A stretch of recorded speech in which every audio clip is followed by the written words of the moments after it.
হঠাৎ করেই চলে গেলেন শুভ্র শঙ্কর বাবা শ্রী সুশোভন বিশ্বাস। ছেলেরা ঠিক করেছিল মাসখানেক পরে এসে মাকে সঙ্গে নিয়ে বাবার অফিসে গিয়ে মায়ের পেনশনের ব্যাপারে কথাবার্তা বলা, মায়ের নামে ব্যাংকের একটা অ্যাকাউন্ট খোলা, এই কাজগুলো করে দিয়ে যাবে।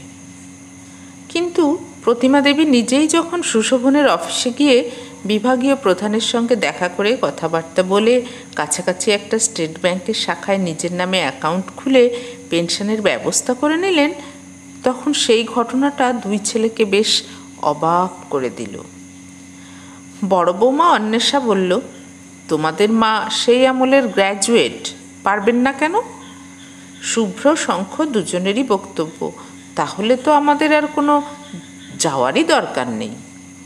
অন্বেষা আর সুস্মিতা দুই বন্ধু প্রথমে, তারপর তারা আবার দুই যা। ওরা খুব অবাক হয়ে বললেন, উনি তোমাদের মা, নিজের কাজ নিজে করে নিতে পারেন, সে তো খুব ভালো কথা, কিন্তু তাই বলে মাঝে মাঝে মায়ের কাছে যাবে না, তার খোঁজ খবর নেবে না? এটা কেমন কথা গো? মা তো ফোন করে আমাদের খবর নেন নিয়মিত। শেষ পর্যন্ত অবশ্য দুই ভাই এলো মায়ের কাছে। বাসন্তী মাসি দরজা খুলে দিয়ে বললেন, মা বাড়িতে নেই, পাড়ার ক্লাবের মিটিংয়ে গিয়েছেন।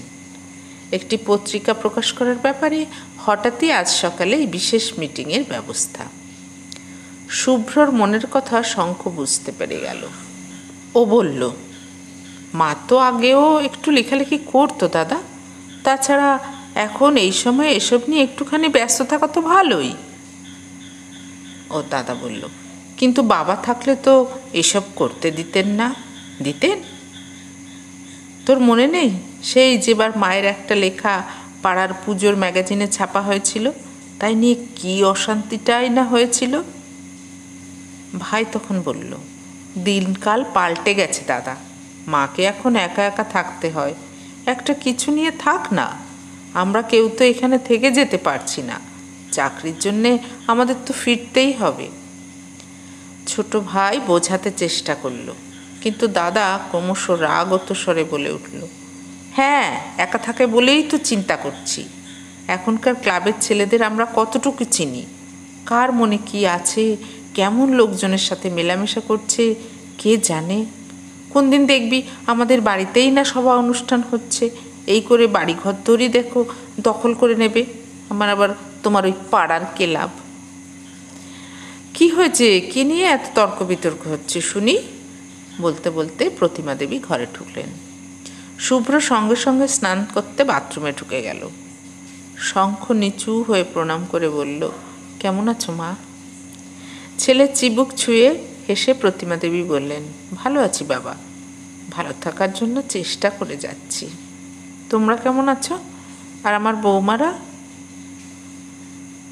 ছেলে বলল, সবাই ভালো আছি মা, কিন্তু তুমি এই সময় কেন বেরিয়েছিলে? দাদা রাগ করছিল, বাবা থাকলেও কিন্তু রাগ করতেন। প্রতিমা দেবী বললেন, সেসব কথা পরে হবে, এখন তুমিও হাত পা ধুয়ে খেতে এসো, বেলা অনেক হয়েছে, সেই কখন তোমরা বেরিয়েছো দুই ভাই।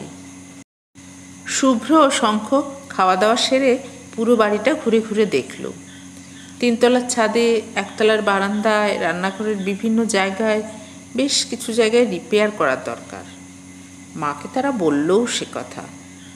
প্রতিমা দেবী বললেন, কয়েক মাস পর তোমাদের বাবার বাৎসরিক কাজ তো, ওটা হয়ে যাক, তারপর না হয় বাড়িতে কাজে হাত দিও, এখন থাক।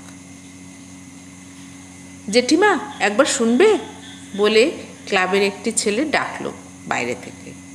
শুভ্র খানিকটা বিরক্ত হয়ে দরজা খুলে দিল। ছেলেটির হাতে রোল করা কাগজের বান্ডিল। প্রতিমা দেবী বললেন, এসো রানা, কি ব্যাপার? রানা হাসি মুখে শুভ্রর দিকে তাকিয়ে বলল, কবে এলে শুভ্রদা?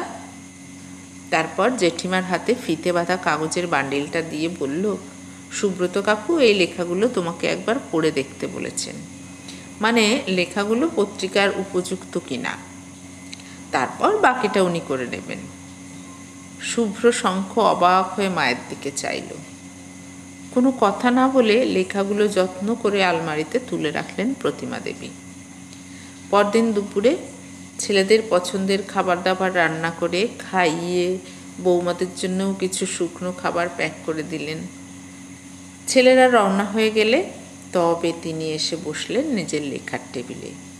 রোল করা কাগজের বান্ডিলটা নিয়ে চোখের চশমা এঁটেই বসলেন।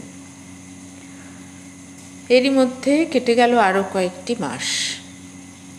ছেলে বৌমা সবাই এলো তাদের বাবার বাৎসরিক কাজ করতে। সমস্ত কিছু সুষ্ঠুভাবে মিটে গেলে দুই ছেলে বৌমা মাকে সঙ্গে নিয়ে যেতে চাইল। প্রতিমা দেবী ছেলে বৌমাদের বুঝিয়ে বললেন, দেখো, ব্যাঙ্গালোর আমার কাছে নতুন শহর। তোমরা সবাই ব্যস্ত থাকো তোমাদের কাজ নিয়ে, তার মধ্যে আমি গিয়ে কি করব? এখানে তবু বাসন্তী আছে আমার সঙ্গে, চেনা প্রতিবেশীরা রয়েছেন, তাছাড়া আমার নিজের কিছু পছন্দের ভালো লাগার কাজ আছে। আমি এখানেই থাকি। বরং তোমরা কিছুদিন পর ছুটিছাটা পেলে একটু কোথাও বেড়াতে যাওয়ার বরং একটা প্ল্যান করো। আমি এখানে কাউকে থাকার বন্দোবস্ত করে পৌঁছে যাব, তারপর একসাথে বেরিয়ে আসব। প্রস্তাবটা বেশ পছন্দ হলো দুই ভাইয়েরই। আরও খুশি হয়ে গেল দুই বৌমা। সেই মতো কথাবার্তা বলে ওরা রওনা হয়ে গেল কয়েকদিন পরে। মাস দুয়েক পর প্রতিমা দেবী কলকাতা থেকে ব্যাঙ্গালোর গিয়ে পৌঁছলেন। তারপর মাইসর, উটি, কুর্গ আরও নানা বেড়ানোর জায়গা ঘুরে খুব খুশি মনে সবাই কলকাতায় বাড়ি ফিরল। শঙ্খ সুব্রত রীতিমতো অবাক। বাড়ি রিপেয়ারিং সব করা হয়ে গেছে মিস্ত্রিদের সাহায্য নিয়ে। বাসন্তী মাসির যত্নে নতুন রঙে সারা বাড়িটা যেন আবার নতুনভাবে সেজে উঠেছে। মায়ের একা প্লেনে চড়ে ব্যাঙ্গালোর যাওয়াতেই দুই ছেলে যথেষ্ট অবাক হয়েছিল। এবার বাড়িঘর সারানো দেখে তার আশ্চর্য হয়ে মাকে বলল, মা, তুমি কবে এসব কাজ শিখলে? তুমি তো কখনো কোনোদিন কিছু একা একা করনি। মা শুধু মুচকি হাসলেন। ছেলেদের ছুটি ফুরিয়ে এসেছে, আবার ছেলে বৌমারা ব্যাঙ্গালোর ফিরবে। এমন সময় প্রতিমা দেবীর নামে রেজিস্ট্রির ডাকে একটা চিঠি এলো। চিঠি খুলে ছেলেরা দেখল মায়ের লেখা একটা বই, নবদিগন্ত, একটি বিশেষ পুরস্কার পেয়েছে। আগামী পরশু সর্বশিক্ষা অভিযানের পক্ষ থেকে বয়স্ক শিক্ষার পাঠ্যক্রমের জন্য এই বইটি মনোনীত হয়েছে। মধুসূদন মঞ্চে আনুষ্ঠানিকভাবে পুরস্কার প্রদান করা হবে লেখিকাকে। শুভ্র শঙ্খ বোধহয় অবাক হতেও ভুলে গেল। মা, কবে থেকে তুমি এসব লিখছো? আমরা তো কই কিছুই জানি না। একটু একটু কবিতা লেখো এইটুকুই জানতাম, কিন্তু পাঠ্য বই, তাও আবার বয়স্ক শিক্ষার? প্রতিমা দেবী হেসে বললেন, আমার দুই বৌমা কিন্তু জানে। তোমাদের বাবা পছন্দ করতেন না আমার এসব লেখালেখি, তাই তার সামনে কখনো লিখিনি। সংসারের অশান্তি আমি পছন্দ করি না, তোমরা তো জানো সে কথা। এমনকি তোমরা দুই ভাইও যে খুব ভালো চোখে দেখোনি আমার লেখা, সেটাও আমি জানি। সে কথাও আমি জানি, তাই তোমাদের কাছে কখনো প্রকাশ করিনি। তবে এই বইটি লেখার অনুপ্রেরণা পেয়েছি তোমাদের বাসন্তী মাসির কাছে। ওকে পড়াতে গিয়ে আমি বুঝেছি যে ছোটদের শিক্ষার প্রথম ভাগ এক্ষেত্রে কাজে আসবে না, একটু অন্যভাবে ভাবতে হবে বিষয়টি। এটা সেই ভাবনারই ফসল বলতে পারো। দুই ছেলে আনন্দে মাকে জড়িয়ে ধরল। শুভ্র বলল, ভাই, শিগগির টিকিট ক্যান্সেল কর, আমরা এই প্রোগ্রামটা না দেখে কিছুতেই ব্যাঙ্গালোর ফিরব না। হাসি মুখে এগিয়ে এলো অন্বেষা আর সুস্মিতা। টিকিট ক্যান্সেল করা, নতুন টিকিট কাটা, সব হয়ে গেছে আমাদের। এমন একটি সম্ভাবনার কথা সুব্রত কাকু আগেই জানিয়েছিলেন। সবাই মিলে এই প্রোগ্রামটা আমরা খুব আনন্দ করে দেখব। আর মায়ের ছোট গল্পের একটা সংকলন আমরা দুই বন্ধু মিলে প্রকাশ করব, এটাও তোমাদের জানিয়ে রাখলাম। প্ল্যানটা যদিও অনেক আগের থেকেই আমরা করে রেখেছিলাম। এতক্ষণ শুনলেন গল্প নিভৃত চারিণী, কলমে সুপ্রিয়া চক্রবর্তী, কণ্ঠে আমি অপর্ণা।